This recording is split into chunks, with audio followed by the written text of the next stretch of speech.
Hi everyone, இன்னைக்கு நம்ம கார்த்திக் ரேவதியில் நம்மளோட ஸ்வாதியை பற்றி தாங்க பார்க்க போகிறோம். இந்த வீடியோ பிடிச்சிருந்தா லைக் பண்ணுங்கள் அண்ட் மறக்காமல் சப்ஸ்கிரைப் பண்ணுங்கள். வாங்க வீடியோக்குள்ளே போகலாம். அதாவது ஸ்வாதி, அதாவது நம்மளோட ரேவதியோட ரெண்டாவது தங்கச்சி இருக்காங்கல்ல, அவங்க வந்து ரேவதியோட ரூமுக்கு வராங்க. வந்தோடனே அங்கே ரேவதியும் நம்ம ராஜாவும் இருக்கார்.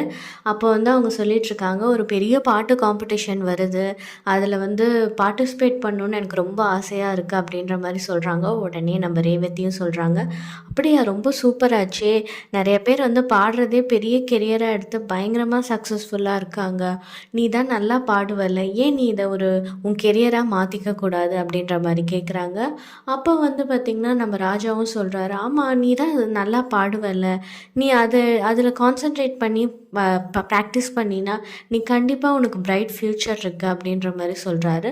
உடனே நம்ம ஸ்வாதி சொல்கிறாங்க, இல்லை, நான் வந்து எனக்கு ஆசை இருக்குது, எனக்கு அது ரொம்ப சின்ன வயசுலேருந்தே ஆசை இருக்குது, ஆனால் எங்கள் அம்மா வந்து சுத்தமாக ஒத்துக்கவே மாட்டாங்க, அவங்களுக்கு என்னென்னே தெரில, பாட்டெல்லாம் பிடிக்கவே பிடிக்காது அப்படின்ற மாதிரி சொல்கிறாங்க.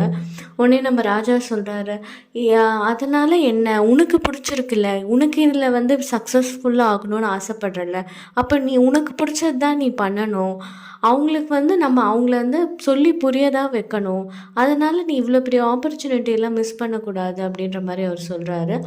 உடனே நம்ம ஸ்வாதி சொல்கிறாங்க, இல்லை, அது வந்து எப்படின்னு எனக்கு தெரியல, அவங்க அலோவ் பண்ணுவாங்களா மாட்டாங்களான்னே எனக்கு தெரியல அப்படின்ற மாதிரி நம்ம ஸ்வாதி சொல்கிறாங்க.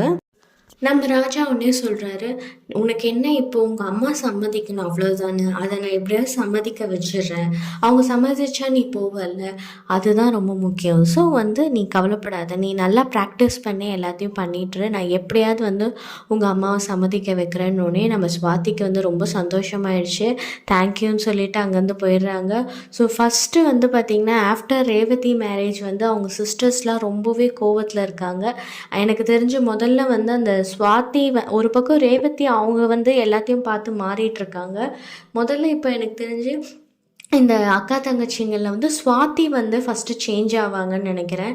ஸோ அது மட்டும் இல்லாமல் நம்ம ஃபஸ்ட்லேயே யோசிச்சு வச்சுட்டோம், நம்ம ஸ்வாதிக்கு மேபி நம்ம இளையராஜா பேராக இருக்கலாம். ஏன்னா வந்து நம்மளோட ரேவதியோட முதல் தங்கச்சிக்கு வந்து நம்ம நவீன் பேருன்ற மாதிரி. ஸோ எல்லாமே இவங்களோட ஃபேமிலியிலேருந்து ஃப்ரெண்ட்ஸ்லேருந்து வர மாதிரி இருக்கும் அப்படின்ற மாதிரி தான் போயிட்டுருக்கு கதை. ஸோ இதுக்கப்புறம் வந்து பார்த்திங்கன்னா இன்னொரு என்னென்ன பெரிய டாஸ்க்லாம் அடுத்தடுத்த வாரம் இருக்குதுன்னு பார்த்திங்கன்னா, நம்மளோட ராஜா வந்து அந்த கோயில் நகை எடுக்கிறதுக்காக சைன் போடுறதுக்காக ஊருக்கு போகிறாரு வெட்னஸ்டே. ஸோ அவர் வந்து போகும்போது என்ன காரணம் சொல்லிட்டு போக போகிறாரு. அதுக்கப்புறமா வந்து பார்த்திங்கன்னா நம்மளோட சிவனாண்டியையும், இப்போ சிவனாண்டிக்கு சித்தப்பான்ற ஒரு கேரக்டர் வேறு வந்திருக்காங்க. ஸோ இன்னும் வந்து பயங்கரமாக கான்ஷியஸாக வந்து நம்மளோட ராஜா வந்து எங்கெங்கெல்லாம் போகிறாரு, என்னென்னலாம் பண்ணுறாருன்றதை பார்த்துட்ருப்பாங்க. ஸோ இதெல்லாமே தடுத்துட்டு அவர் எப்படி வந்து அந்த கோயில் நகையை பத்திரமா, முக்கியமான விஷயம் பத்திரமா எடுக்கிறாருன்றதையும் நம்ம பார்க்கலாம். அண்ட் அதுக்கப்புறம் இன்னும் முக்கியமான விஷயம் வந்து நம்ம ரேவதி ஆஸ்திரேலியா போகிறது என்னன்றது அதுவும் நெருங்கிக்கிட்டே வருது. ஸோ இதெல்லாம் வந்து கோயில் கும்பாபிஷேகத்துக்கு முன்னாடி அவங்க போவாங்களா இல்லைன்னா கேன்சல் பண்ணுவாங்களா, இது எல்லாமே பார்க்கலாம். ஏன்னா முக்கியமான விஷயம் இங்கே என்னன்னு பார்த்தீங்கன்னா, நம்ம ராஜா வந்து கும்பாபிஷேகத்துக்கு முன்னாடி கார்த்தின்றது யாருக்கும் தெரியக்கூடாது, எஸ்பெஷலி வந்து நம்ம சாமுக்கு தெரியக்கூடாதுன்றது ரொம்ப உறுதியாக இருக்காங்க. ஸோ இதெல்லாம் மற்றவங்க வந்து தெரிய வைக்கிறதுக்கான எல்லா சான்சஸும் பண்ணும்போது இவர் வந்து தார் மாதிரி ரெசிஸ்டன்ஸ் கொடுத்து எல்லாத்தையும் தடுத்து எப்படி தகர்த்தெறிய போகிறாருன்றதை நம்ம பார்க்கலாம். இந்த வீடியோ பிடிச்சிருந்தா லைக் பண்ணுங்கள் அண்ட் மறக்காமல் அந்த சப்ஸ்கிரைபும் பண்ணிவிடுங்க. தேங்க்யூ ஃபார் வாட்சிங்.